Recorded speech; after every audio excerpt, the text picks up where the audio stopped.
All right, Gray Box Podcast. Interview with Neal from the band called Royal Bliss. I sat down with Neal and talked about a bunch of things. I wanted to talk to him about being in a band, what it's like to be a touring band, what it's like to be a signed band, what it's like to, the grind of the road, maybe some misconceptions of being, that signed band and millions of listens on Spotify and iTunes and record deals and albums and things like that, where a band like Royal Bliss I consider one of these really hard-working kind of blue-collar bands that are living off of their music, which is a tremendous accomplishment. It's 1% almost of the 1% that are that are making a ton of money in the music industry, and these guys are making money and they're surviving, but they're not, at the level of some of these gigantic bands that, they couldn't. During COVID, they just, do a couple songs, no big deal, and make a bunch of money off these songs. So I wanted to talk about that. I wanted to talk about kind of the forgotten industry that is the music industry, and that is, bars and entertainment during COVID has just completely gone to the wayside.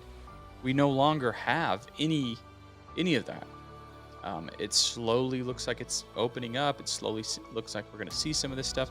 But these guys, we're devastated. When we start talking about it, he's thinking it's going to be 2 weeks and they'll be back on their feet. They canceled tours. Some of the bandmates got jobs right away because they've got to support family. They've got to do a lot of, this is their livelihood. So we talk about that kind of stuff, and I wanted to bring an interview like this where a lot of people don't understand what it's like to be in a band, to be touring, to go out there and put yourself out there. These guys have been doing it for a long time. They know the industry very well. Neal's just a stand-up cool guy, rock star, literally, and rock star, just human being. So this is my interview with Neal from the band Royal Bliss. Make sure to follow them wherever they're at. Go to royalbliss.com to check them out. Follow them, subscribe to any of their platforms. Their music's good, and they're just really good dudes and really hardworking guys that are out there grinding it in the music industry. And a local favorite here in Utah. That's where I'm based. That's where I'm from. And so it's good to see these guys rocking and rolling across the country. They're going to be touring soon, so look out for that. They're going to be back out on the road. They're putting a lot of things together. They're cutting an album right now. They've got a sweet cover called Wicked Game that's out. Go check it out on Spotify. There's a really cool rendition of Wicked Game. So here's my interview with Neal from the band Royal Bliss. I hope you like it. Enjoy. And then it's like 3-4 different edits in your gold. Yeah, exactly. That's what's funny about it. And sad at the same time. It's kind of like auto-tune for singers. You don't know anything about that, right? Nobody does that, right? That's everybody's just straight dry, just true as can be, right? I try to be on all my leads. I hate, like, if they have to use auto-tune, I'll be like, I'll just go back in and sing it because I want to nail it. I'll let them do auto-tune on harmonies and stuff like that when I'm trying to sing like a girl or some shit. Yeah, well, you want that harmony needs to stick, or else it's and it's in the back a little bit, so it's not a big deal. That's the only place where I really allow the cheating, but otherwise I would rather just nail it, or it better be really damn close to the point where I can't tell it's off. Only the producer can, and the producer goes in and just, it's just a hair off. I'm like, whatever. So what's going on? Like, it's been, we're over a year now with this kind of COVID thing.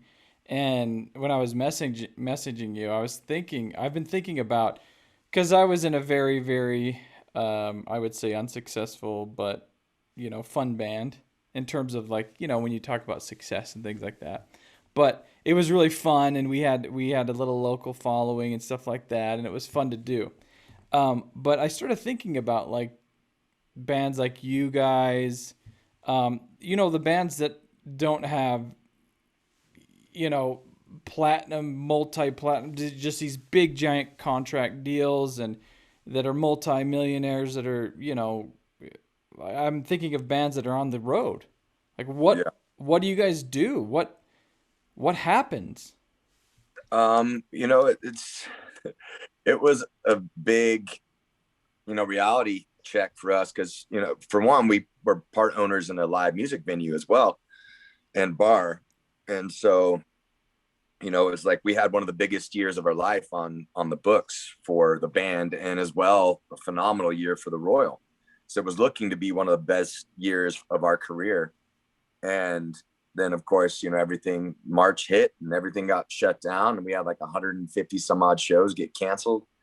And the club, obviously had to shut down completely. So it was right off the bat, it was kind of panic mode where like, oh shit, what are we gonna do? And but like we've been through a lot in our careers, so many ups and downs, and we've hit every roadblock that you could possibly hit, but we always come through it. So for me, and I think the rest of the guys too, was like, all right, well, let's get creative. What can we do? So instantly we turned to live streams on Facebook Live, and I'm like, all right, what, get together and be like, we need to come up with merchandise ideas, and we need to come up with giveaways and different things like that to figure out how we can still manage to survive this whole thing and still do music, only expecting it to be, a couple weeks, maybe a couple months. And then as it drug on, luckily the Royal was able to open up to 20% capacity, and we were the first band to play in there for like 50 people. But it was better than nothing. So we've been able to do that, 2 or 3 shows a month for, limited capacity, socially distanced, and with all the parameters that go into it. And it's kind of helped the bar stay afloat and the band stay afloat while we're doing, the live streams online. We did a couple stage it ones where you have to pay to watch. But more than anything, it's like doing the Facebook Live and doing the merchandise and trying to be creative there. It's really our fan base has pulled us through it.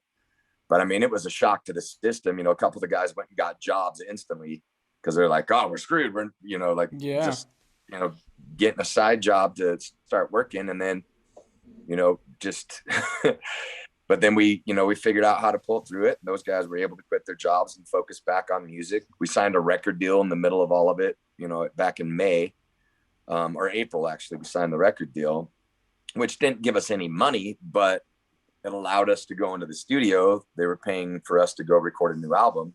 So it kind of shifted our focus to be like, well, let's write some songs. And in the middle of that, we're still doing live streams and things like that to be able to afford to be in the studio, because they paid the studio, but they weren't paying us to be in the studio.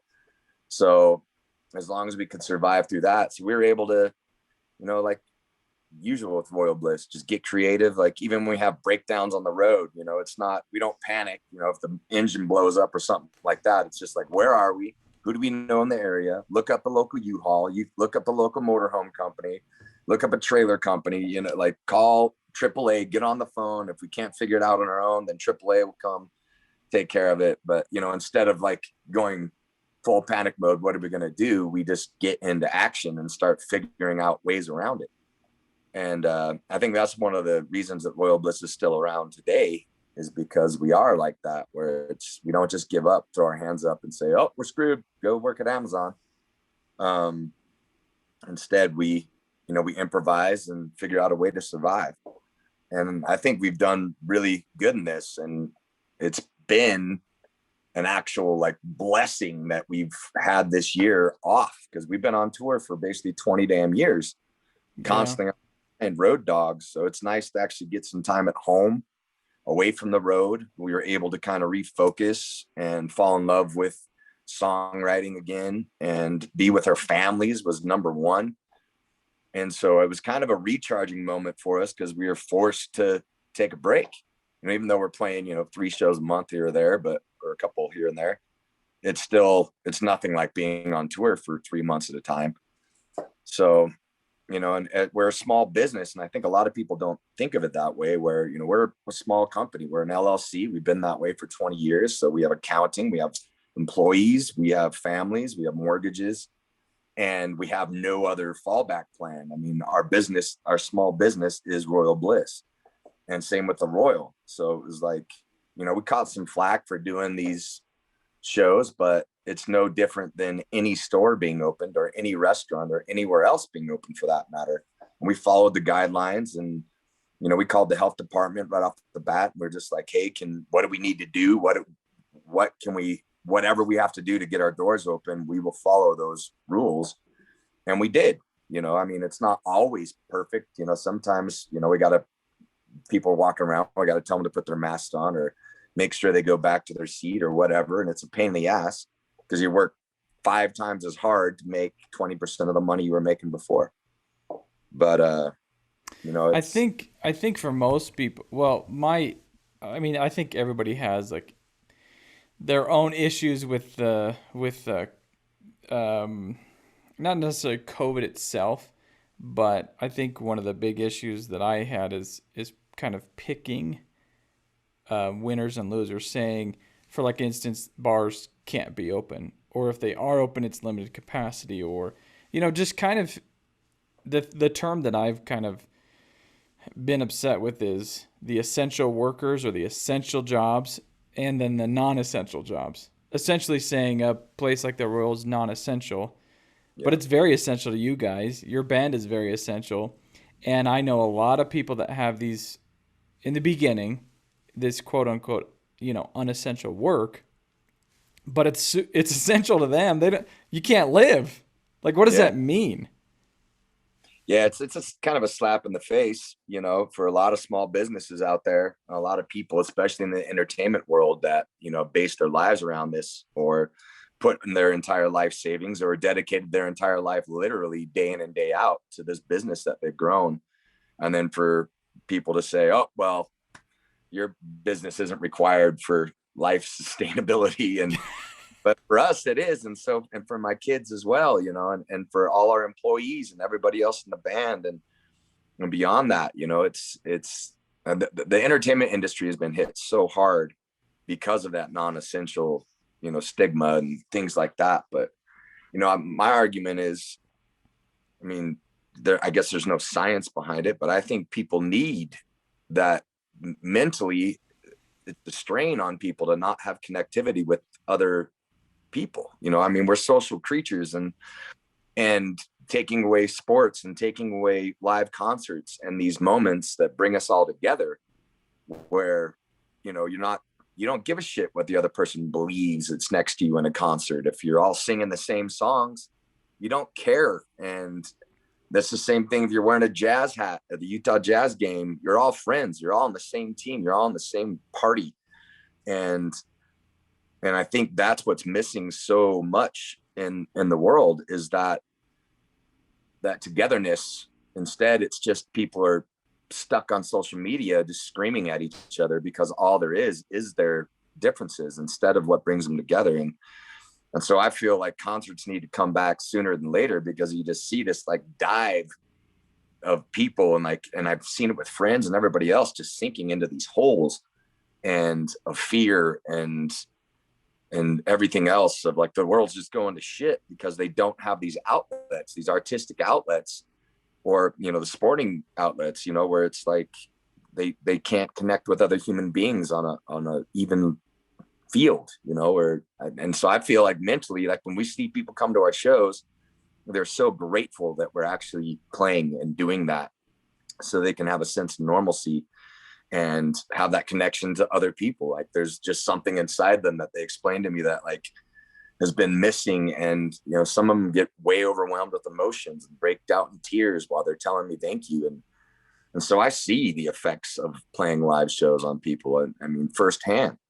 And I know what it means to our employees. You know, every time they're just like, thank you so much for playing, you guys, man. You're like, around Christmas, like I'm able to buy my kids Christmas. I'm able to, you know, still pay my bills and not, you know, have to find another job doing something that I don't love, or making far less money trying to make ends meet, because they've been a bartender their whole life and they don't have a fallback plan. Same like us, like we're musicians. I don't have a fallback plan. I mean, I'm not, I can drive long distances. I guess I could be a bus driver or truck driver, but you know, I mean, there's certain things where, but I still wouldn't probably make the amount of money and be able to pay the bills that I pay right now. It would take a long time. So I think there's no question. I mean, and you have firsthand knowledge and experience where people being together in a setting like that, and you get feedback that way. You see it in people. You see there's no question that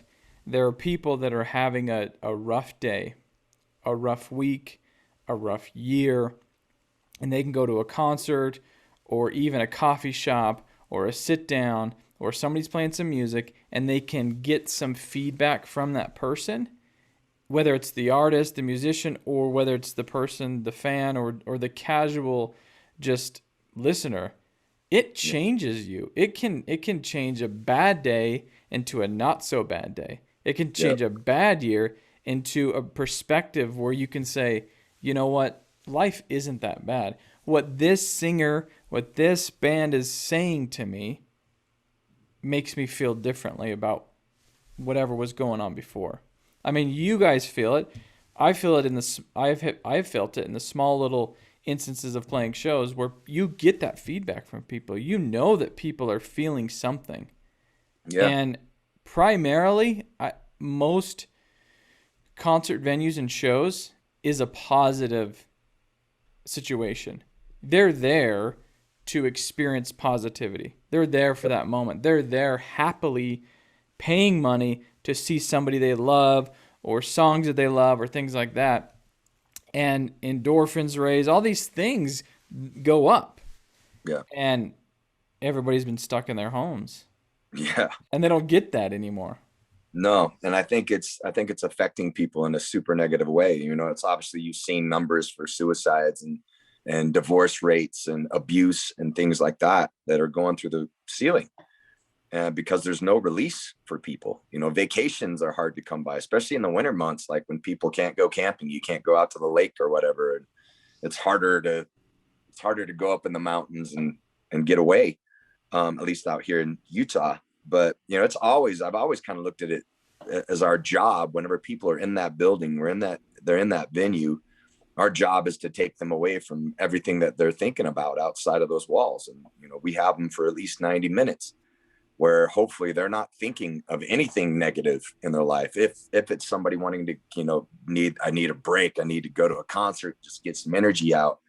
I don't want them thinking about anything that stresses them or an illness or anything. It's like my job is to capture their attention for 90 minutes at a time or longer if you know I'm able to play longer.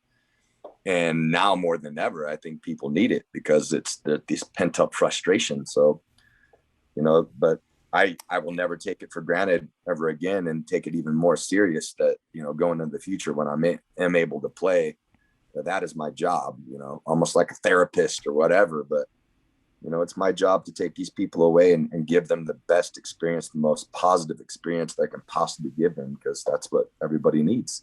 It's good for our health. It's just good for the soul. It's good for the soul to separate from the regular kind of mundane in life and almost have this kind of outer body experience where you're like, I'm sitting here today, but my soul is being spoken to by music and things like that. It sounds kind of hippy dippy, but it is what it is. Man. It's just, you know, I still at 37, one of my favorite things to do is just be in the car. I don't even care what car it is. Of course, if it has a better sound system, it's better. But I mean, just rolling and just putting music on and just going for it. There's something about that for most people that that helps. It's good for the soul, and it's intensified when you're there in a live setting. It just brings that up. So, as a guy that's doing this thing, do you guys see any, I guess, for lack of a better term, light at the end of the tunnel? Like, you know, is there any like indication of, okay, your label saying, okay, this is what we're going to be able to do, or as your management or like putting things together, it's like, okay, we can start putting together small kind of runs. Like what's a runway like? I think, the conversations are starting to come up finally, about touring. We're starting to get, bands submitting for shows at the Royal again for, May, June, July. I think it's finally getting to that point where, we're like, all right, we can start easing ourselves back into, playing a weekend here, playing a weekend there, but also being cautiously optimistic to watch the numbers as well, because at any moment, because we're, here we are pushing back another tour that we were supposed to do April and May, and it's going to be pushed to September. And the last thing we want to do, because it's talk about mentally, is telling people, hey, we're coming, we're doing it, yeah, it's finally coming, and then to have another letdown, be like, oh, never mind, numbers going back up, and it just adds to that stress of, people looking forward to, say, a vacation that they've been looking forward to in a long time, or one of these big festivals that says, oh shit, sorry guys, we got to cancel this, we're not out of the woods yet. But I think we're heading down that path, every day. I know I do. Every day I get up and I look at the news, I look at the research on what's going on with the vaccines and new variants, and are people that are vaccinated able to carry, COVID with them? Are they spreading it? Because all these things, they affect everybody, but for our industry, I think a lot of people in my industry are watching this very closely as well, because it's like, all right, once, you have speeches like Governor Cox here in Salt Lake, saying that, hey, we look like maybe July 4th, we'll be able to be without masks and celebrate the 4th of July. When you hear those things, or maybe even sooner, he said, and you hear that, it's like, all right, we're starting to get some points where, all right, we should be good by July, we should be good by August, September, whatever. So, but again, we're being cautious about it because we don't want to jump the gun again, like we did before, when it went from 2 weeks to 3 months to a year to, it's like shit. So we've already learned our lesson not to jump the gun and start booking tours. But I really think by July that we're going to be good to go.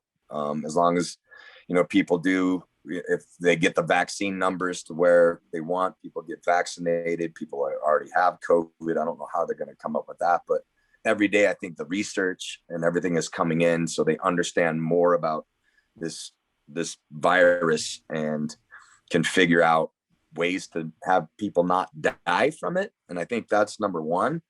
If we can get it to where people are just getting sick, then it's just like any other illness. We're still going to lose people to it. I don't think it's going anywhere, but I don't know. Yeah, it's looking like it's, and this has been talked about for a while. It's looking like it's just something we got to live with. And so it's one of those things. How can we live with it and be educated enough to go through it and be okay? And it seems like there's some light at the end of the tunnel, regardless of, at some point, all of us are just like, we're done, man. We're over this. And you get into all of the government this, the government that. At this point, you're just like, please just tell us when we can go back to normal, we just want to know, man. Just let us know when we can do our thing. And you sense that frustration from everybody, in every state, because I talk to people in pretty much every state in this country, and they're all saying the same thing, like we're trying to open back up. We're just moving in that direction. And, because it's really, if the people that are ill or older that it really is killing get their vaccination, I think at that point we should be like, all right, well, it should be good, right? It should be good. Everybody else is a grown-ass adult. We understand the risks. Every time we get into a vehicle, every time we leave our houses, there's a chance of you getting killed. We've known that for years and years. So it's like, just let us go back. But everybody, wash your hands a little more than you did before, and don't cough on people. And if you're sick, don't go anywhere. It's just those common sense things that hopefully people will integrate into their regular life, to be like, all right, well, yeah, I mean, we know not everybody's gonna do that, but yeah, but it's just life, man. It's part of being a human. yep. Maybe describe, because you talk about going on tour. Maybe describe what that's like to people. Um, because traditionally it sounds like you go. What do you go, like 3 months at a time? Is that kind of Um, your? we've kind of cut it back. Like over the past, not everybody has kids. We were touring, 6 weeks to 2 months at a time, typically. Before that, I mean, but there was some times where we'd be gone for 3 months, but we were trying to do it, where we go 2 or 3 weeks out. Um, we'll max it out at like a month right now, where you're Is that a gone. show every night or every other night, or kind of just varies? Usually 5 shows a week. So typically what we'll do is like a Wednesday, Thursday, Friday, Saturday, Sunday, or Tuesday, and try to take a Monday, Tuesday off, or we'll try to mix it up. And usually it's 4 to 5 shows a week. Sometimes 6. I mean, we've had it where we've played 14 shows in a row. It just depends on what you can take and how much money you're making. Sometimes you got to take shows here and there just to break even on a tour, as a promotional tour. But life on the road, a lot of people, look at it as like, and, young bands like, oh yeah, I can't wait to be on tour. It's going to be amazing. It's going to be this phenomenal thing. But once they're actually out there, they realize how difficult it is and how lonely it can be and how chaotic it can be. A lot of times, a lot of bands will turn to the booze or drugs to be able to, handle that. I mean, that's their remedy, their crutch to be able to make it through tours. And then it ends up being a problem for a lot of people. I mean, us, I mean, we're big, heavy drinkers, and we've been trying to cut that back for a long time. Me, especially, because, I've used alcohol as a crutch when I'm missing home, or just to be able to do every night, to be like, all right, give me another vodka Red Bull and push it through. And, once you start a tour hammered drunk, you basically maintain that the whole time, because you never want the hangover to catch up. So you're just constantly drinking. And that can be really difficult and really unhealthy. And for a vocalist, it can ruin your voice. But it's tough being away from your kids. You miss out on a lot of life at home. Luckily, now we have things like this, Zoom and FaceTime. And I don't know how the guys did it back in the day, but you almost end up with 2 separate lives, because you have your life on the road when you have all these people and friends all around the country that you can't wait to see every single day. And then you come home back to your regular life, and it's like, all right, the kids are up at 7 a.m. going to school, and you got to mow the lawn and take care of the house and fix this light and fix this. You got your honeydews that build up, and you realize you're back to, home life, and it's 2 completely different worlds. So you just got to be able to either separate them or be able to live right in the middle and handle it all, which is the ideal thing, because to separate it can be frustrating for your spouse. But it's a different life, and it's a lot of damn work. Like us, you're talking about bands that, are at our level, where we're not the multi-platinum making millions of dollar band, and we're not at the bottom of the totem pole either. We're able to make a living at this. It's not, we're still a month to month paying the bills kind of group. But Would you like to describe to people like the levels of bands? Like, would you consider yourself like in that mid range? It's hard to describe for people that have no idea about the industry. Like, some people just say, oh, their music's on Spotify. They've got a ton of records. They had a few different labels, like all these things, for them. And like, well, they're good, right? Like, how would you describe the levels? well, it used to be like the 1% that started out in this would actually be bands that are making money. And that's still basically the case. But like the 1% of the 1% are the ones that make a lot of money. So for us, I think we're definitely a middle, where we float in the middle. Sometimes, some years we're doing a little bit better, some years not as good. But I think, over the past few years, we've been on a steady growth, which has been nice. But it's still, I still drive our tour bus for the most part. And we, like our last few tours, we don't have a crew. We just bring one guy with us. That's our sound guy.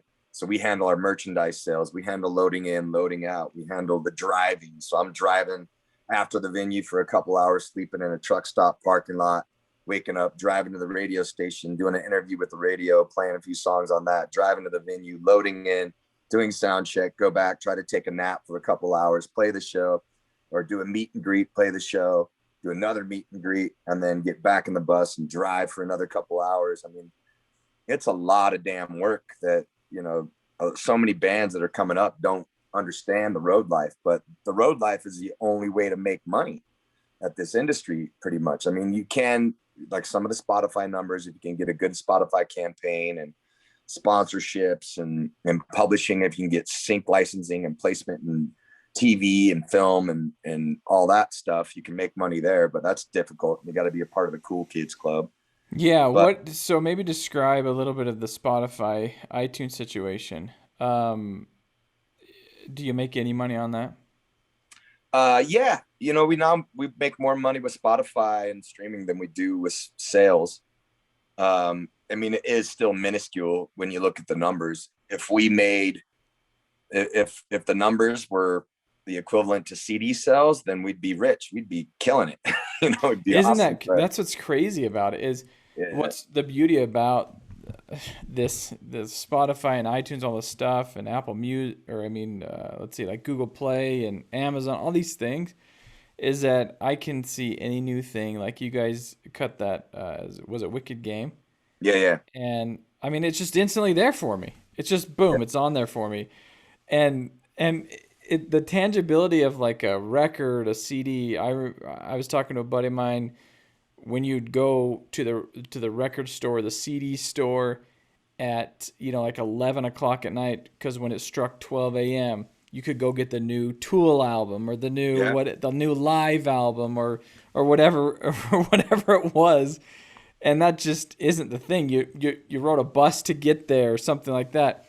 Now it just pops up. I'm like, oh, I'm gonna check out this new song, and Spotify even tells me like, hey, here's the bands you listen to.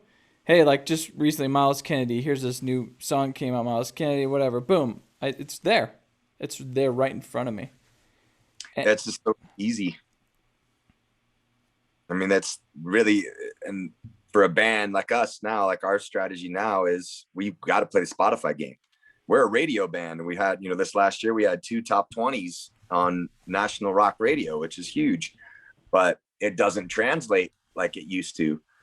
You know, like luckily when we go play live shows, it translates because a lot of the Midwest rock stations and things like that still have a connection with their communities, but some stations don't. And Spotify, it's hard to tell, you know, if it's translating into people showing up to your shows. In some places we notice that, but not in big numbers. And so it's hard to monitor that. But Spotify in that whole digital world is like, now we come out with Wicked Game. In a few more weeks, we're going to come out with another new song. 4 weeks after that, another new song, and then another new song. Like we're just gonna little drip. You gotta just do the little drips. You gotta just stay. You gotta stay relevant. You gotta keep giving them more content. I mean, that's what it's come down to with anything in life. You know, and YouTube channels and everything like that. Like now we're doing music videos for everything, and we're doing. Sorry, I lost you. You still there? Yeah, just lost you. You're good. Doing music videos and trying to maintain with our, you know, Instagram live posts and things like that, where, you know, you just gotta be working every angle. Like we're working regular radio, we're working Spotify, we're working iTunes, we're working YouTube, we're working all the social media platforms just to put ourselves in front of people so we can get back out on the road. And hopefully all that work and money that we put into the marketing and all that translates to people showing up to the shows, paying the cover charge, buying t-shirts. And because that's where our profit margin is. That is where our profit margin is by people showing up to the shows and buying a t-shirt. Isn't that crazy? It's like the old, it's almost like it goes back to the old days. Like these old, you know, road bands that were making money show to show to put fuel in the tank, you know, sell the merch. And the thing is you guys pay money for the shirts and make the shirts and all. It's not like, you know, it's funny. There's not like a huge margin in this stuff. It's like all this stuff. You got to pack it in the trailer or the truck and you got to pack it all in. Then you get to the venue, like you said, you got to set it all up, get ready for it, and then hope that you sell enough shirts that you can make some dough off of it. It's Yeah. And then it's like doing, working out the budgets, to pay each week. All right, we got to pay our sound guy this amount of money. We've cut out the guitar tech. We've cut out the merch person. We've cut out this, or bus drivers. So that saves us this amount. We have so many miles at 6 miles per gallon is what we're getting. So it's like, we're going to make it to this venue and we've spent $1,500 to get there. So then you just got to hope, all right, we spent this much money on merchandise and you don't even factor in the marketing that's gone into it already. But it's a crazy business. It is so hard. But I mean, that's why I tell bands that are coming up, man, you got to love being on that stage more than anything else. Like, it's got to be that, like, for us, it's a pure addiction, man. It's my drug. I'm addicted to being up there. I love it. And for me to put out my lyrics and write these songs and spit them out to everybody, I mean, it's like every audience is my therapist as well. It's like, I love it so much that I'm willing to, be the mechanic and be the bus driver and put in all the time and the sacrifice that it takes to be able to still do that for a minuscule living, but it's a living. And I'm able to put a roof over the head of my kids, and I'm able to put food on the table. And sure, I'm not driving a nice car or have a beach house. Like, whenever I was a kid, I'm like, yeah, I'm going to be a rock star and we'll make millions of dollars and have a pool. I don't have that. I have a modest living. Like, we're blue collar. We bust our asses, and a lot of people don't look at it that way, but, and management and labels don't want you to tell people that. But, that's the truth of it, man. We work our asses off to do what we love. And there's a lot of people that do that out there, but. So how difficult do you think it is to, I mean, you, like you said, you've gone up and down, and it's probably been a steady trajectory of, upward. Yeah, we plateau a while, then it goes and it goes, but we've never really gone down, which is nice. What do you think about, what's it going to take to get to the next level, or do you just ride this thing how it is and just stay? It's hard. It's a hard situation. Like, where do you guys go? What's your head space like when you're kind of attacking a record, and in the back of your head, you're always probably thinking, I don't know. You're thinking, I hope this is the one that, like, just really propels us. You know what I mean? Even though most of your stuff always does really well. It's not like it ever tanks. You know what I mean? There's a lot of people that do a lot of stuff out there that just never goes anywhere. But I think for us, like, really this last year was the year that we planned to do another huge push. We always say, like, this is it. We're going to really push it this time and try to take it to the next level or 2 levels, or as high as we can possibly do everything that we need to do to get us there.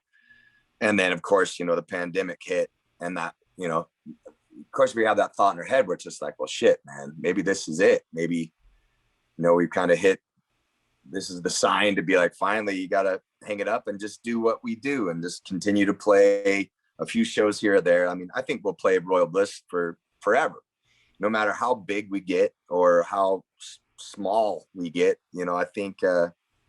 I think we've created a fan base, and we've created a nice work of music, our work is good, and we're able to, if we wanted to right now, we could still make a decent living playing a few shows a year and go get another job. We don't want to do that quite yet. So, pulling through this year, signing the deal with Explorer One, and doing the album that we just created, which I feel is an amazing record. We're still gearing up for a huge push. We're gearing up to give this album the best chance we can, give the songs on this record the best chance we can, and do absolutely everything in our power, use all the knowledge that we gained over the past 23 years of music to, we're putting all of our ammo into this. We're putting all our ammo and using every weapon that we have, and we're going to come out guns a-blazing. As soon as the floodgates open. I think we still have something to prove. to ourselves and for our fans. You know, our fans have always believed in us. They've always been diehard, never given up on us, and continue, you know, especially this year where they're just like, I've already bought 5 of this shirt, but I'm buying 5 more of them just for the hell of it, just to support you guys. And I think whenever we finally reach that mountaintop, which we will, you know, it's not just for us, man. It's for everybody that supported Royal Bliss throughout all these years. And they're going to be up there with us celebrating. And once we get there, you know, I don't know, you know, like, I think we'll hopefully just coast.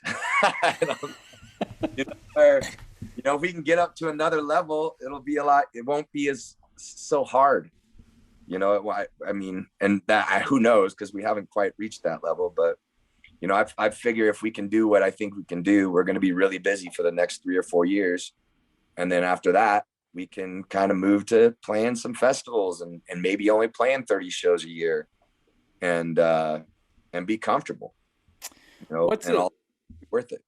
I mean, so to dovetail on that, what's it like to deal with, you know, you're talking about the kind of the grind of it and the fun part of it, meaning like the shows and the road and the fans and stuff.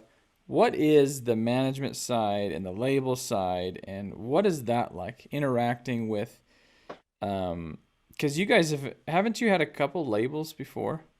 Yeah, we were signed to Capitol Records about 12, 13 years ago. And that was, I mean, they were in the middle, they got bought out in the middle of our right after we got our record done, and it was just pure chaos. I mean, a lot of bands there's a whole 30 Second to Mars documentary that's all around that same time frame of the hell we went through to try to get our record back and be able to release it still. But again, that was another one of those moments where we figured our way around it. Instead of panicking, we found a sub label underneath the Capitol umbrella, underneath the giant EMI umbrella. So we were legally able to put our record out that way. And we kind of forced it to happen. And I think we gained a large fan base, and we definitely gained some momentum out of that, which was good. I mean, it wasn't what we thought. They still owe us a shit ton of money and all this stuff. And we ended up being the catalyst to make that thing work. Now we're with a new label, and we've been with this management company for almost 3 years now. And that's the longest we've been with a management company. And so it's always different, because for the most part, we control everything. We always have. We've always been, you know, like if management or a label isn't doing something, we're not waiting for them to decide what we're going to do. We're like, oh, well, we're already moving forward. If you guys don't have a tour booked, guess what? I just booked a tour, and guess what? We're putting out this song, and we did this video. Now we've kind of slowed down to be like, all right. And it's been a good time to slow down because we're not able to do much of anything. So it's kind of worked in the favor of the label, because the label's been able to be like, well, we're thinking about this, or we're thinking about that. And we have time to actually sit back and be like, all right, that's a good idea. Now implement it. Let's see what can we do on our side to help your process.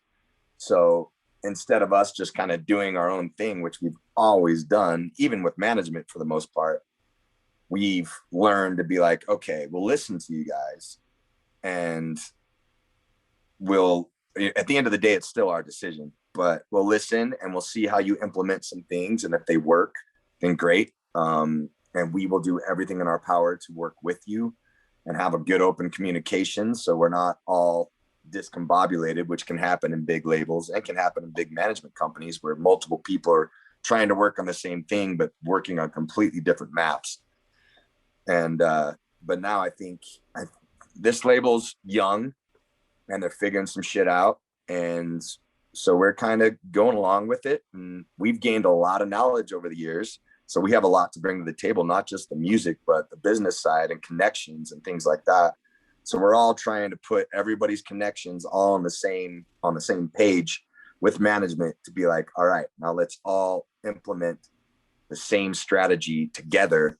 So I really think there's a good opportunity moving here into the future that we'll finally have the team around us that we've never had, because it's always just been us, this, you know, independent band out of Salt Lake City, Utah, just stirring up a shit storm, just figuring out day to day. Because I mean, at the end of the day, we're not, you know, amazing businessmen or marketing geniuses. We're 4 musicians that like to play music and write songs that just happen to figure out whatever the hell we need to in order to keep the ship afloat.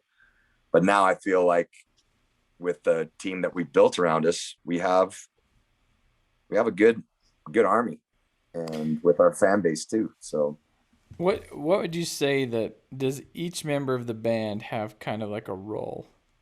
yeah, Not just their, obviously you got your the instrument you play role, but does everybody kind of have their little job? niche. Yeah.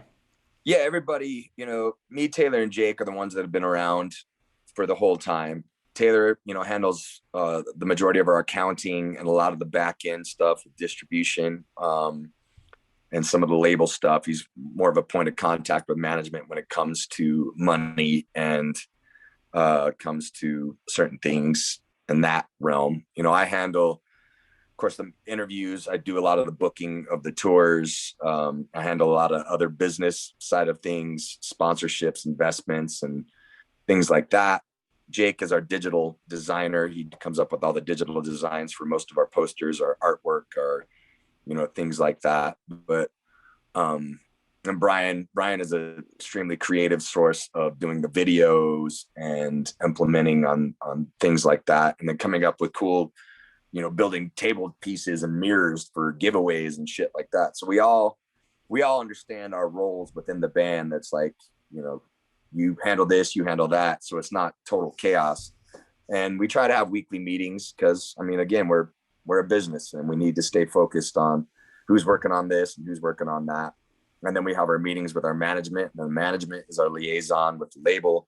So we tell the management what we want to do. Management talks to the label, then they get back to us. And so, it's business, really. It really But yeah, is. by us taking on as much as we can as individuals, it saves us money to be able to do it ourselves. So, and we're able to do a lot. If we needed to go to a complete without management or without a record label, we could handle it all. It would just be a lot more work. Have you guys done that before? Oh yeah, Kind that's of, yeah, the majority of our career. yeah, you've just gone at it alone and just bootstrapped it, really. Yeah, and learn along the way and try not to make the same mistakes. Okay, so let's talk about some of your music now. It's kind of evolved a little bit. It's changed. It's kind of always, it's kind of had that alternative rock style, but there's kind of been a little bit of country flavor to it, like over the past few years. Like Yep. maybe describe kind of the evolution of where. It's a lot different. We won't bring up the old Royal Bliss. But I think to explain Royal Bliss, you kind of have to bring up the old Royal Bliss. That's where we started. And for us, we write all our own music. And the way I write lyrics and the way everybody plays is influenced by our day-to-day lives. And when we started out, we had a little bit of reggae vibe and some heavy rock and some ska-ish tones without the trumpets. But that was back in the day when we were partying and hanging out with girls, and it was like high school and college days of just partying every single day and having fun. And our influences were like 311 and Sublime and Led Zeppelin and the Doors and Squirrel Nut Zippers. Well, no, Real Big Fish, I think Jake liked a lot. And Korn, I loved Korn. And so it's like, I don't know. And as life happened, more and more to us, either breakups, label things or industry things and life, you're not at your parents' house anymore and you got to pay rent, and the alcohol was fun, but now it's not as fun anymore. And real life shit happens, and our music slowly evolved into more of a rock and roll base. And we had some heavier records there for a while. And then things kind of mellowed out there in the middle, and we got a big tour bus, and we had some things going our way. And we have a friend of ours named Monty Powell, who we've been friends with for a long time. He wrote songs with us as well before we did the more Southern rock kind of vibe. But we decided, hey, let's go write with Monty, stick our toes in the Nashville water and see what happens, but not lose our identity at the same time. There's a lot of rock bands that were doing some of the like 1,000 Horses and Cadillac 3 or bands that were rock bands that kind of moved into the country world.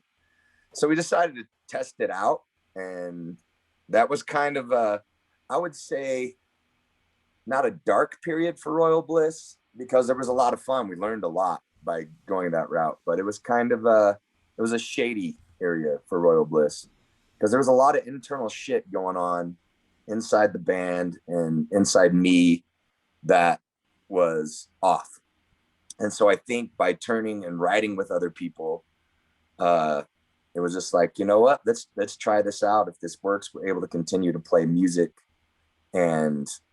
But again, it was one of those moments where we got kind of sucked into the Nashville. We did all these tours. We were playing festivals with, Keith Urban and Toby Keith and shit like that. But then the same next weekend, we'd be playing with Buck Cherry and Rat.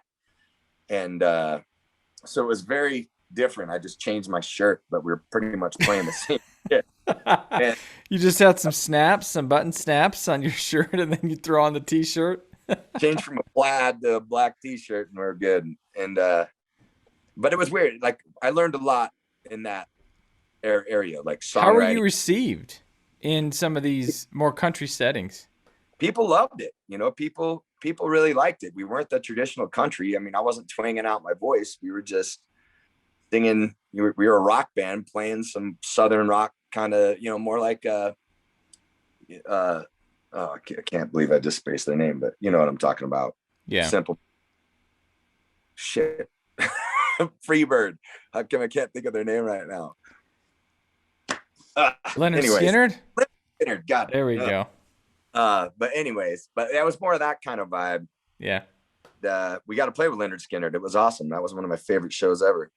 But we learned a lot, and there was some turmoil that was happening with inside the band during that time, with the tour bus, with the friends that we had the tour bus with, some of the members of the band, and I think it all kind of came to a head during that time of writing those songs, where anytime that I kind of move away from who I am genuinely, I start kind of, I don't know, I just deteriorate as a person inside, and I feel like that's where I was going.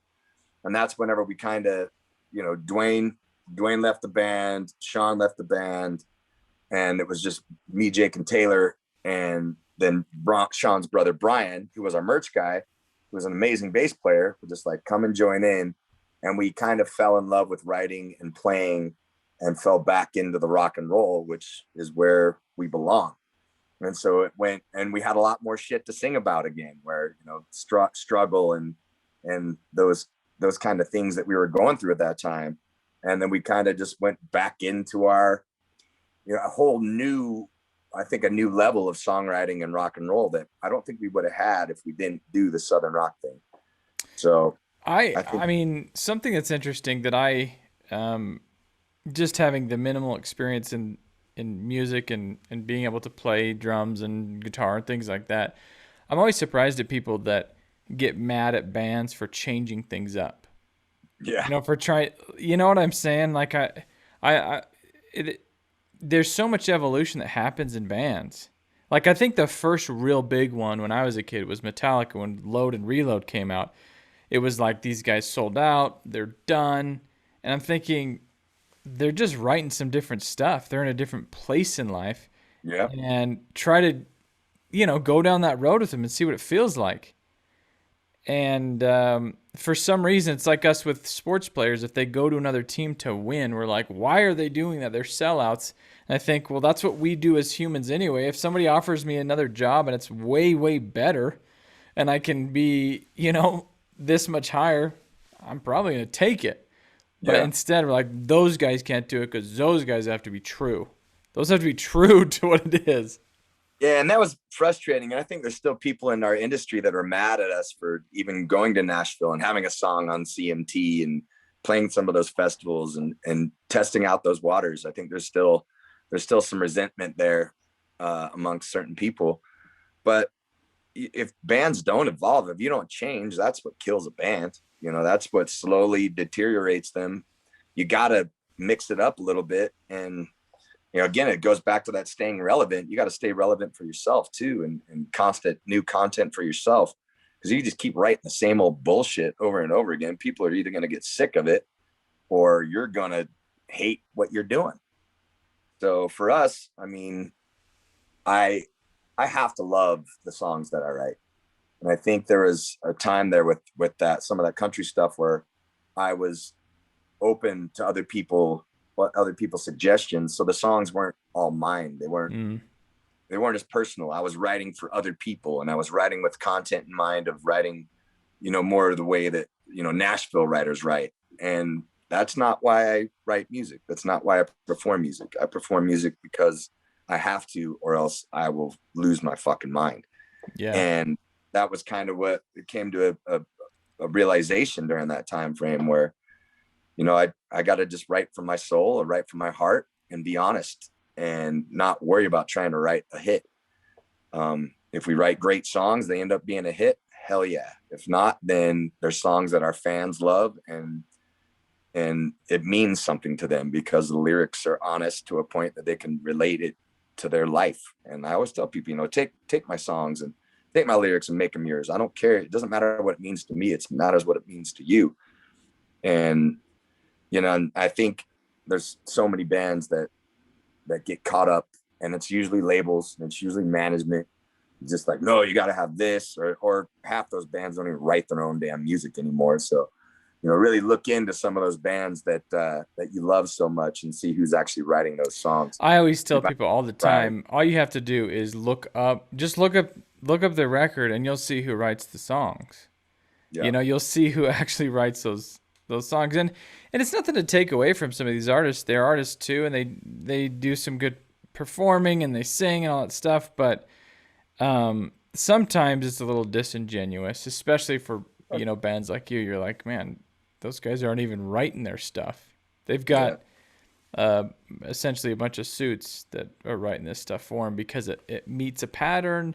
It meets a time limit mark. It meets these kind of thresholds that everybody likes. Verse, chorus, bridge, chorus. It meets all these things, all these metrics, and we got to keep it under this time limit because that's when people lose their, and so of course you guys think about that. Everybody does, but maybe talk about what it's like to write a song. What's your process?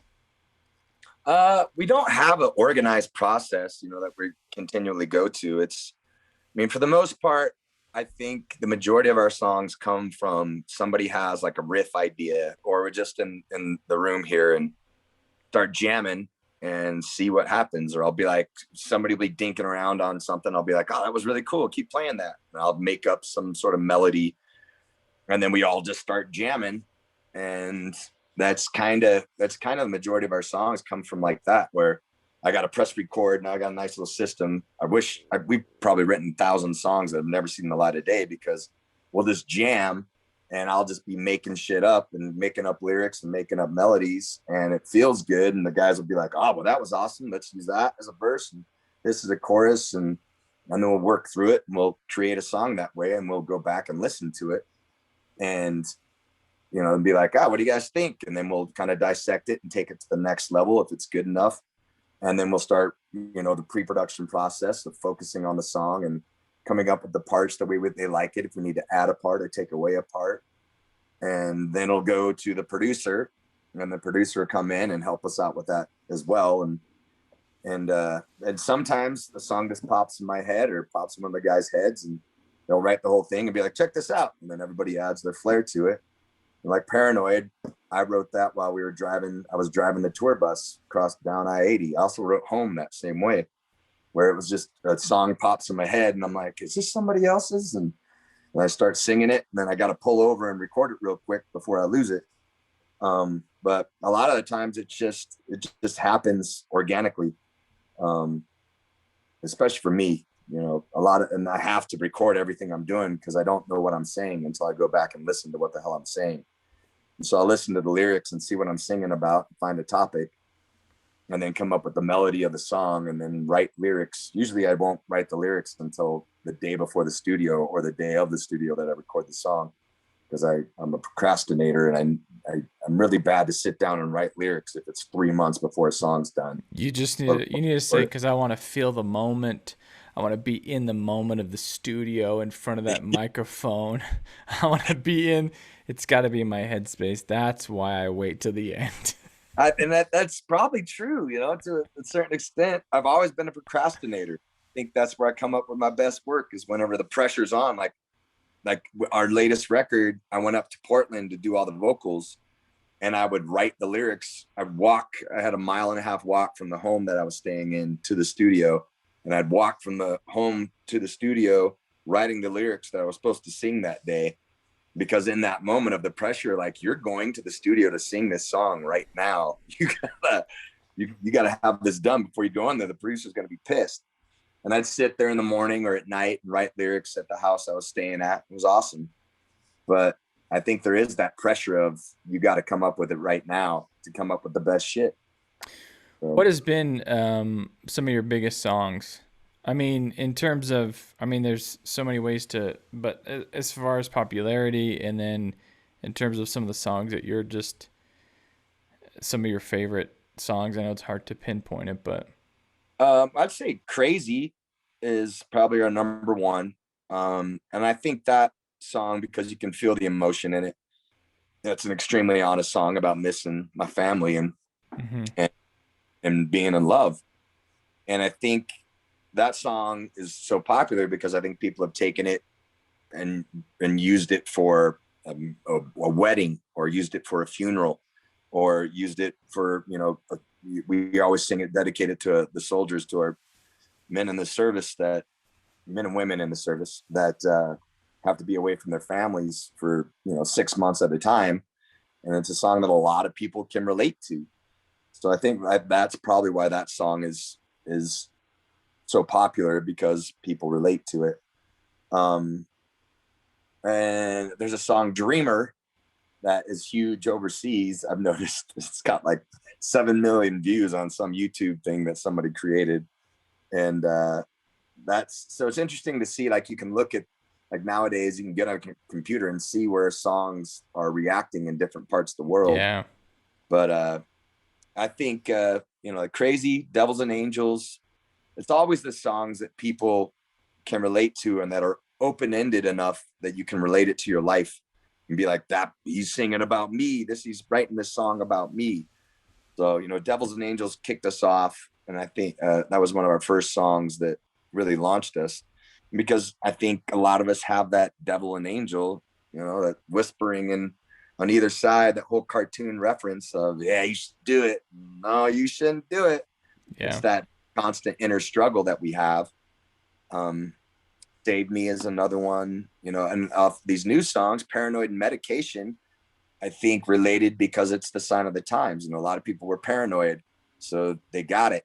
And Medication, the music video referenced music being the medication. And so all the music fans out there could relate to that, being like, I want my medication. I want to be able to go to concerts again. I want to be able to go out again. I need that.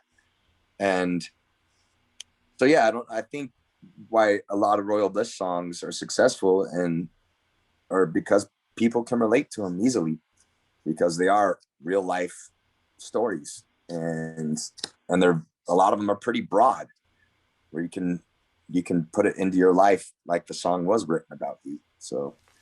No, I totally agree. I mean, if anybody's, a lot of people that will listen to this have been to Royal Bliss shows. I have a few friends that are pumped about this. But Royal Bliss shows, hi people. If you've been to a Royal Bliss show, it's one of these, and I kind of think it's a little bit unique, where you feel like you can be involved in almost every song. You guys write your songs in a way that you can almost figure out the hook. For like business kind of term, the hook, you can kind of figure out that hook pretty quick, and you kind of get out there and let everybody in on the hook. Like, okay, come sing this song with me. Come enjoy this song with me. Where, and I think that's why you guys are where you're at. There's a lot of, the lower bands that are trying, especially maybe locally, regionally in Utah and Idaho and kind of some of these areas, that want to be like you guys. But the reason you guys get there is because you guys grab the audience, say, come with us, be a part of this show with us. And it's hard to do that because I think the two things that are hard, just coming from someone that's played with you guys a long time ago and then kind of admired you guys, was you guys have the benefit of playing together a lot, and so you guys are tight. And that's the difference between, I found, between like these low level bands and then the bands that kind of live off of their music. You guys play a show and you guys are just tight. That's kind of the separation I found with these kind of lower level bands, is that that they're not practicing, or they're not tight, or they don't ever play with a click, or they don't play with all the, they're not tight. They're not there. Yeah. And then the second thing is the songs that are written. You guys write songs that let people get in on it. I think it's a hard thing for bands to do, is you want those people to get in on the game. You want them to be a part of the game. Does that make sense? Totally. Well, I mean, that's like us kind of referencing back to what I said earlier about making sure that people aren't thinking about anything else, that we're all there together in that moment. And I want everybody in that room. I want everybody in that room to be feeling the music, feeling the songs, and be a part of it. So we're not thinking about anything else outside those walls. And, the songwriting is, I think, one of the biggest things, is being, and continually working on that. We've written hundreds and hundreds and hundreds of songs, and not all of them are, people's favorites. It's just honing in that craft of songwriting, which is a part of it, and writing songs that connect with people, that people can also sing along to, that they can relate to. And the tightness is practice, man. And absolutely. We got rehearsals today. We still practice 2-3 times a week, and for hours. And that's a key. I mean, if you're going to do this as a job, then you got to kind of treat it like a job, and put in the time. You can't just be like, all right, we wrote some good songs, I'll see you in 3 weeks at the show. It's because that'll show for sure. And you can't get people in. Like, you want to be able to get on stage, not have to think about what you're doing because you've already rehearsed it, and just feel that moment and just let it unleash all the hard work that you put on to that crowd. And so that's like, for bands as well, like that's what you got to focus on. You got to be so tight when you're in rehearsals and focus on those little intricacies of why you're off here. This is not lining up. This is not matching up. And so when you get on that stage, you're hopefully flawless, or you can only count 3 or 4 mistakes. Like, we're overcritical on our stage too. When we have a bad show, nobody ever notices, but we'll go back and be like, but you shit. Guys notice. Oh yeah, we notice, and we critique the hell out of ourselves. Yeah. I think that's kind of another thing that sets us apart is, we're not just going up there to have a good time. Like, we're going up there to entertain the hell out of that crowd and do our job. Even though it's fun as hell, it doesn't feel like a job up there, but that's what we're doing. Our job is entertain. Part of it is you're showing respect for the fans. You're showing respect that you're not going to, that of course they paid money, all these things, but they follow. You're showing them respect by putting on a good show. I have a funny. I don't know if you stay in contact with Matt Weiniger. You remember Matt Weiniger? Yeah, I think Taylor still talks to him. Love Matt. I have a funny story. The first time, so when we recorded a first few songs that we recorded, I'm playing the drums, and I'm laying down my stuff, and he just tells me to stop. He's like, "Hey, one question: have you ever played with a click?" I'm like, "No." He's like, "This is gonna be a long day," just like in his kind of somewhat condescending manner. He's just like, "It's gonna be a long day. It's gonna be a real long day." And these just bands are just throwing stuff together. They don't know that kind of stuff. They don't know how to be tight. They don't know that. And I'm just like, yeah, I don't know what I'm doing, man. We just guitars, drums, singer, play. That's what you need, right? And it's way, way harder than that. It's like you're saying, you guys you're not playing shows really that much. You're still practicing 3 times a week. Yeah. For hours to make sure you're still tight.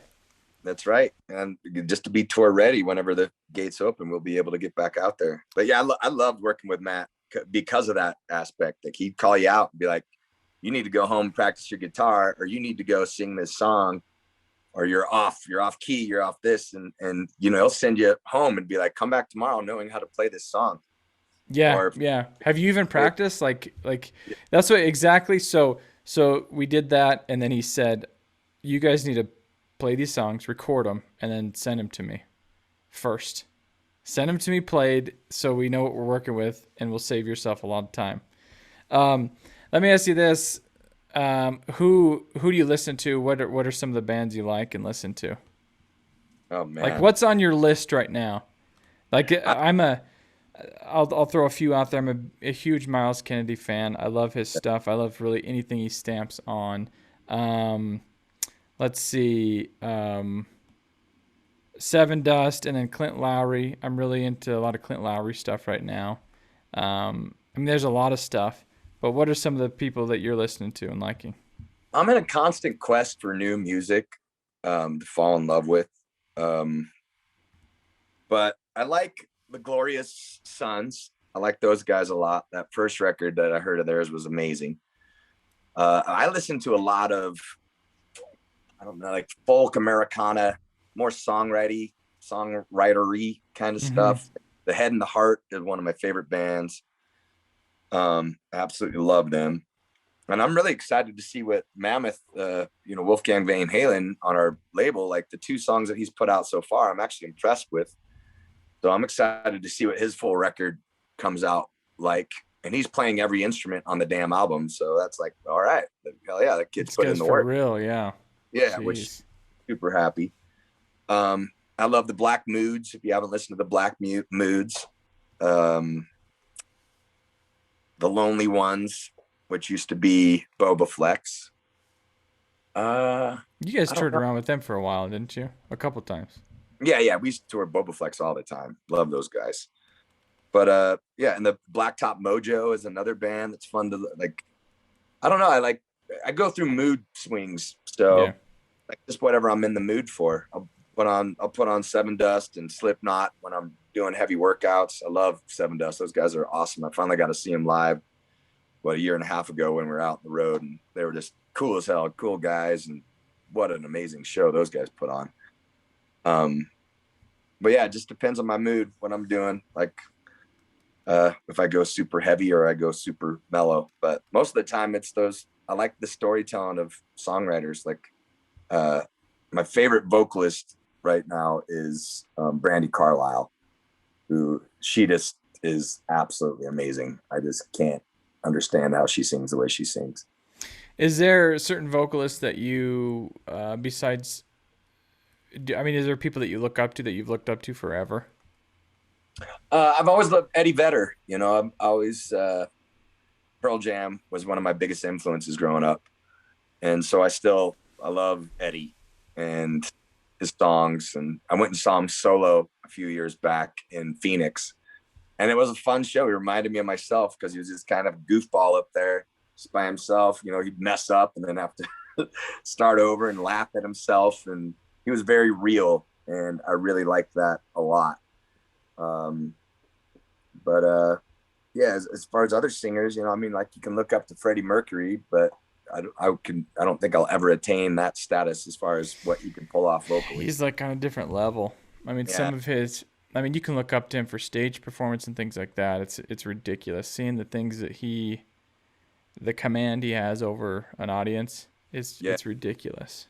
He's from a different planet. So, but Brandi, and she's just a vocalist that I want to continue to figure out how the hell she's doing what she's doing. Luckily, I have the same vocal coach, so I can figure out more. So, because I just started taking voice lessons over the past 3 years, and I think what has that been like? What is it? It's been cool. I was worried, in the beginning because I didn't want her to mess with my style. And I think that's a fear that a lot of vocalists have, is like, I don't want her to screw up my vibe or screw up my voice. But I've learned how to sing without damaging myself a lot better. And learning just different techniques. So I think I've gained a lot almost too good, because when we did this record, I'm listening back, I'm just like, holy shit, like all these new songs I'm singing are up there, and it's going to be really hard to maintain tours live. these new songs. But that's her fault for getting my voice to the level it is. But now I got to work it back into that style, so I'm ready to handle 5 to 12 nights in a row. I honestly don't know how you can do that. I mean, it's probably after when you first go on a tour, it's the first few shows, are tough, and then you start to work into it. But I mean, it's a battle. It has to be a battle. It's a total battle, man. And the older you get, it's like an athlete. I've been doing this for a long time, so I got to really take care of it.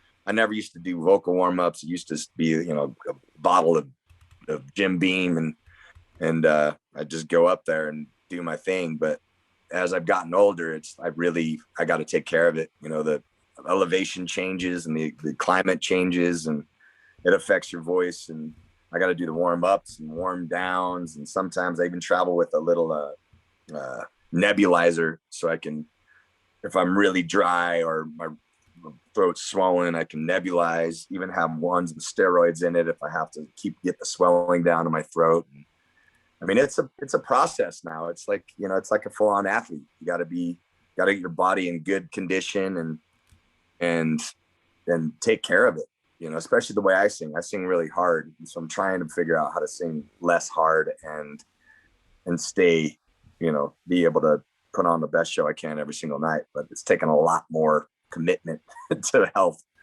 Yeah. Well, that's awesome. I appreciate you doing this. So what's coming up for you guys? So you've got a record coming out. When does it come out? We're hoping in August. We haven't set an actual date. We have a new single coming out here in March, beginning of April, and then another cover that we're going to release shortly after that, and then another new song shortly after that, and then another new cover. Like, we're kind of doing cover, original cover, and then hopefully release one more song around July, right before the album comes out in August. How hard is it to do a cover? How hard? Yeah, like legally and stuff. Is it a process? You just go on to Harry Fox and pay your little licensing fee, and then it kind of depends on how hard you're going to push it. That's why we didn't make Wicked Games available for download on iTunes, because then it changes how much you got to pay him. Yeah. So it's one of those things where if it's just a song you're putting out, cool, and you just pay a basic license fee. But as far as recording it, like, it's always intimidating doing like legendary songs and making them do right, just in case the person that wrote it hears it and hates it. And like, shit. Then add your flavor a little bit. You don't want it to be exactly the same with the same cadence and the whole thing. You don't want it exactly the same. Yeah. So it's hard to. Yeah, it's hard to walk that fine line and still be respectful to the artist that wrote it. But you can record any cover song you want though and put it out. It's not difficult or expensive. So you've got those songs coming out, an album in August, and then where do people just go on your website? Is it just royalbliss.com? Yeah, royalbliss.com is the best way. Like, it'll show you our tour dates. It'll show you merchandise that's in everything Royal Bliss. We got a big giveaway we're going to launch here at the end of the month, end of March. That is going to be huge. So we got a bunch of things: new music videos, new music, an amazing giveaway that we're going to be doing all year, and I don't know. We have some big plans. Like I said, we're gonna do another really big push, but no fear out there, because I mean, Royal Bliss isn't going anywhere no matter what happens. We'll always be around. We'll always be playing shows here and there. So, but we do plan on taking over the world next 2 years. You're like, but honestly, seriously, we do plan on taking over the world. It's our time. You thought that this pandemic was bad. Wait till you see what happens with us. We're gonna take over it full on. Which is shitty to say, because like I joke, because the last time we had started really doing good and took off like the Capitol Records and had songs on the chart was 2008, which was the crash. Yeah, the crash. And then we finally have another song climb into the top 20, and the pandemic happens. I'm like, I wonder, like, we gotta have some better timing. I hope this isn't our fault. You might need to talk to like a shaman or something, like let you know in on something you don't know about. Is there a release time for us that we should be doing this so that the world doesn't end? That's right. I'm like, oh man, but we'll see. If we break top 10, everybody just be holding on. Just for the next thing. I wanted to ask you before we're done. I forgot to ask you about this. I just thought about it. What was it was The Voice you tried? Was it The Voice? I can't remember. Yeah, it was The Voice. What was that like? It was weird. It was really weird. I mean, do you even hate talking about it? No. I mean, it was just a really different experience than I'd ever been used to, and I shouldn't have been there. Why? I don't know.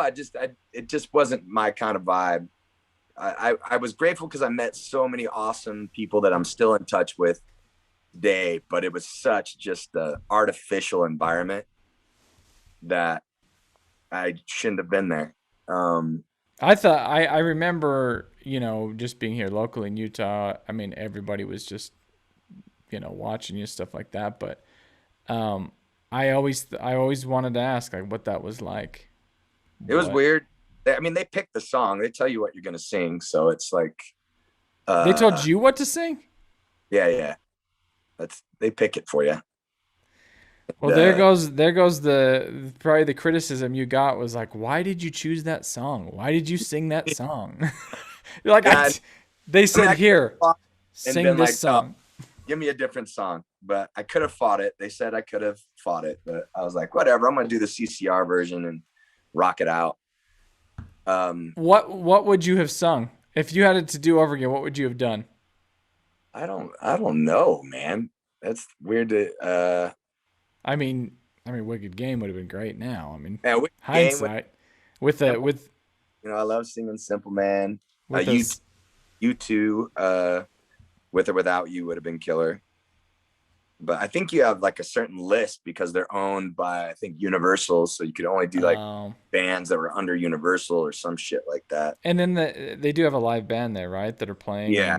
So they've got kind of a set that they've got to follow. Yeah. So it's, I don't know. It's interesting. It was a weird experience but it was cool. I love life experience. That's what I'm all about. And it was a life experience. And I mean, I made it out of 86 people or out of 40,000 plus people that made it to where I made it to one of 86. So I was pretty proud of that. So who said try out for this? Our management at the time put in a word, said, would you be into it? I'm like, maybe. I guess we could give it a shot. It seemed like a legit kind of show that was for people that were already in a band or in the industry. It didn't seem like an American Idol kind of thing, the way because it was just season 2.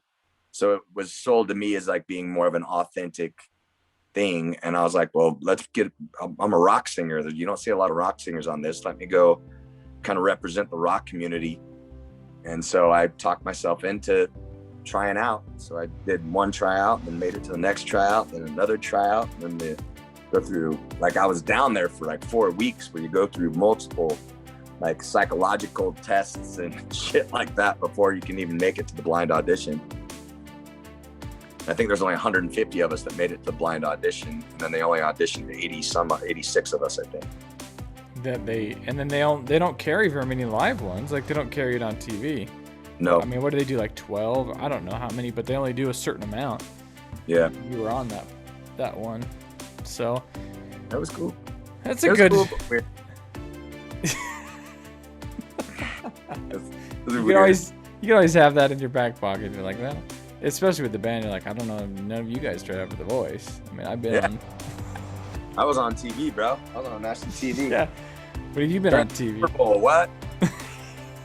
That's right. Well, thanks, man. I appreciate it. I hope the best for you guys. I hope you guys get back out there. Well, you will, but sooner than later. Yeah, I hope so too. We're looking at May of getting our first run out to the Midwest. You guys do pretty good out there, right? Midwest is a good kind of spot. We kill it. Illinois, Wisconsin, Michigan, Iowa, all those states. We do Minnesota. We do really well in. I love it. That's good. All right, brother. Well, good luck out there. And Thanks a lot, man. have a good one. We'll talk to you soon. All right. Thanks for having me. Yep. See you, bud.